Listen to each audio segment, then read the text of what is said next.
Hi, welcome back to Fresh Faces, New Ideas. My name is David. If you like the channel and want to help support me and continue to let me do what I do, please like and subscribe. Please follow me on Twitter at Faces Ideas. So for this one, we're going to go over the Georgia voting laws. So currently, Georgia is the first state to pass any laws changing how voting is done since the 2020 election. Now, if you listen to the Republicans, their reasoning for this is because people don't feel secure in our elections, we have to do something to make them feel secure. The problem is the reason people don't feel secure in their elections is because Republicans have been lying to them. And this is demonstrably a lie. There's no evidence to prove that there is any massive need for voter fraud and to change things. A lot of this is response to a growing segment of the country, the vast majority of the country, overcoming the voter suppression laws that are currently in place. So Georgia, which had been reliably red for a very long time, is now flipped to a toss-up. So in order to maintain their power, they're going to pass this bill. So let's look into the bill and some of the things about it. So first we're going to look into, is this bill popular? According to TargetSmart, no. Although it was muscled through by the Senate and the House, both the law itself and individual provisions are wildly unpopular. According to TargetSmart, 76% of Georgia voters oppose a provision that would allow the legislator to strip authority from the Secretary of State and local legislator officials, while only 18% support it. So, as I'll explain later, this bill allows the legislators to overturn the Secretary of State and the local election boards officials. It lets them to fire them and remove them and put whoever they want in order to change the outcome of the elections. That's the only reason you would do this, is to change the election. The other is 77% of voters oppose the criminalization of giving food and water to voters waiting in line. Now, this is actually passed in the bill, this part. So what it says is that you can't give gifts, foods, or water to people who are within 150 feet of a polling station or within 25 feet of a line of that. So the reasoning for this that they're arguing is, well, we don't want people giving gifts that will change people's minds. However, I don't know who's going to wait on a line for 7 hours and then be given a bottle of water and then told, oh, now I'm going to change my mind to vote for the other guy. Because to be clear, this would give you a misdemeanor if you gave someone food or water who'd been waiting on a line. There's no explanation for this that is not about making sure people who have to wait on these long lines, because that's who it's targeted at, people in like Fulton County, where they have to wait hours and hours and hours before they can vote, have them not vote. So the other thing that came out of this is while he voted, this has already been signed, it's already in. So while he was doing this, it was him and like 6 or 7 other white male legislators in front of a picture of a plantation signing this. However, what happened right outside was this black legislator. This is Representative Park Cannon. So this is what happened when she simply just wanted to see what was happening. Why did she have to step back? The governor is signing a bill that affects all Georgians. Why is he doing it in private, and why is he trying to keep elected officials who are representing us out of the process? Exactly.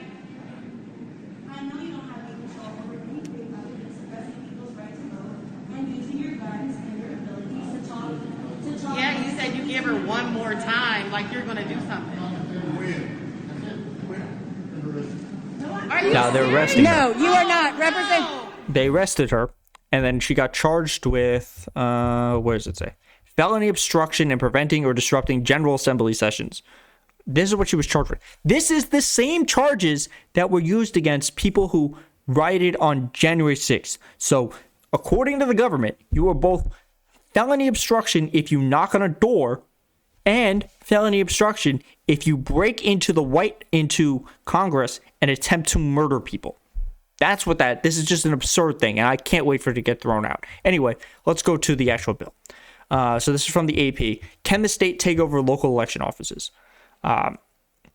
This law gives the state election board new powers to intervene in county election offices and to remove and replace local election officials. This has led to concerns the Republican-controlled state board could exert more influence over the administration of elections, including the certifying of county results. One target for intervention could be Fulton County, a Democratic stronghold that contains in Atlanta. heavily plagued by problems, including long lines, and is often singled out by Republican officials. The board could intervene in up to 4 counties at a time and install a temporary superintendent with the ability to hire and fire personals, including election directors and poll officials. Now, we already know that they have attempted to change certifications in these counties. This happened in Michigan, where Donald Trump personally invited that election official back to D.C., where after agreeing to certify the results, the official said, no, you know what? I don't think this is fair. I feel like I was pushed into agreeing with this, and I don't believe this is fine. So now I'm going to change my mind. And she was hailed as a hero. Or maybe it was he. It might have been both of them. But that's what this is the push that they're going to put people who they can change their minds into in order to win these counties that they wouldn't win otherwise. That's what we do.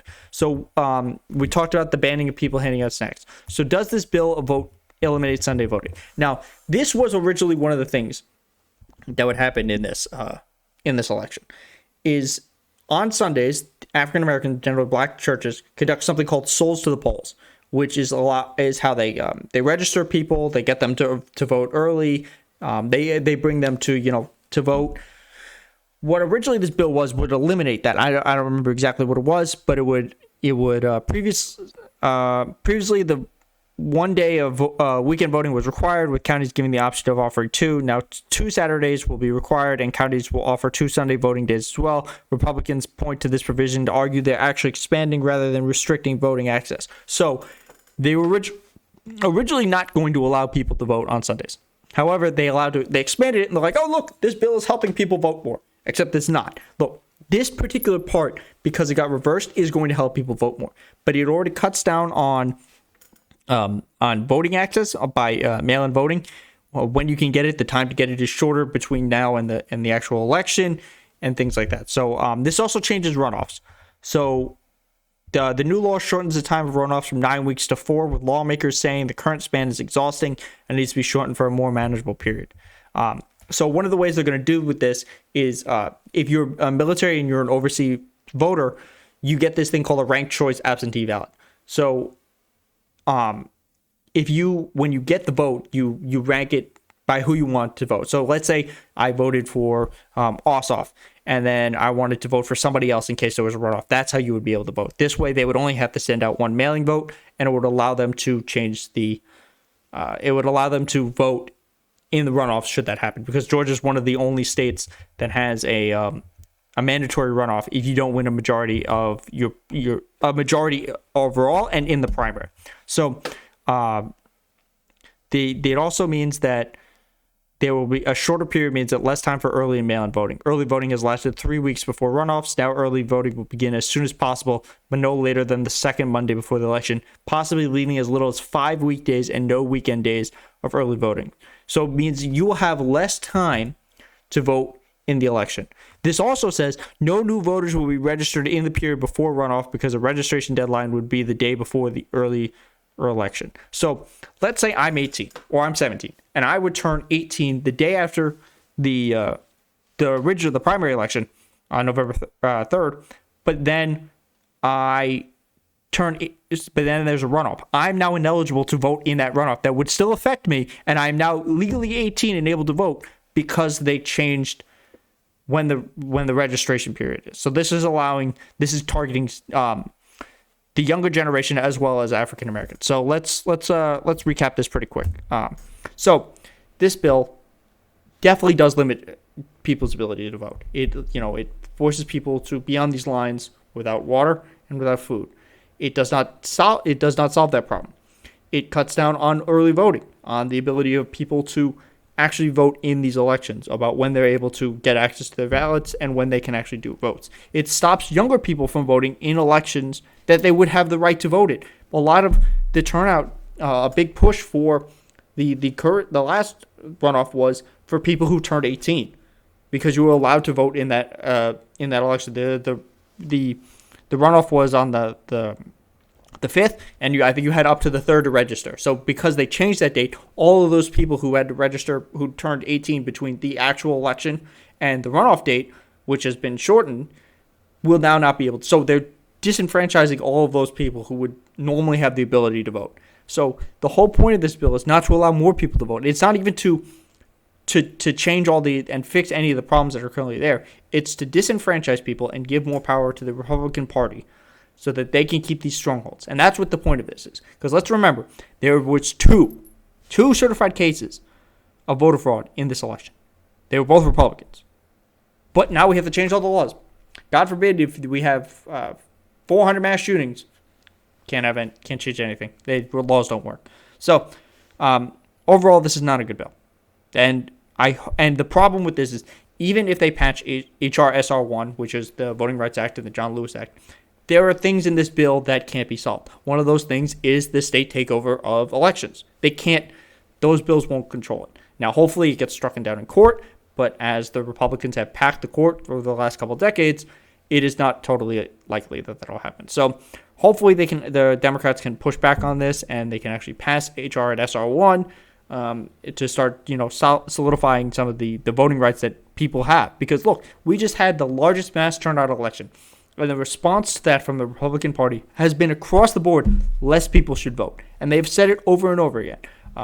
In Arizona, he said, Democrats, they're okay with a little fraud. No fraud. There is no voter fraud. Is almost non-existent. It is at such a small level that it is non-existent, basically. It's like 1,000 cases over like a 30-year span. So they're okay with voting fraud, but Republicans are more worried about fraud, so we're willing to disenfranchise people to protect it.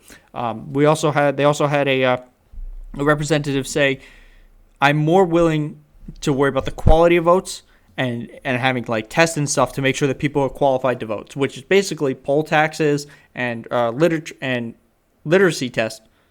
Which, I mean, they already have poll taxes in Florida. If you're a felon who had their voting rights restored by the ballot measure, you still have to pay off bills before you're allowed to actually vote. So there are poll taxes already. So there's a lot of implements to voting, and hopefully, look, the people. It doesn't matter what the people want. As I showed you, this is overwhelmingly unpopular. HR1 is incredibly popular, and a lot of it's in the anti-gerrymandering and the anti-corruption. These bills are very popular, but they don't care. That's the thing. It does not matter what your voice says if they choose who their voters are and they can disenfranchise everyone else. So I hope you like this video. If you like what I do, please support me. To like and subscribe, follow me on Twitter, and I will see you in the next one.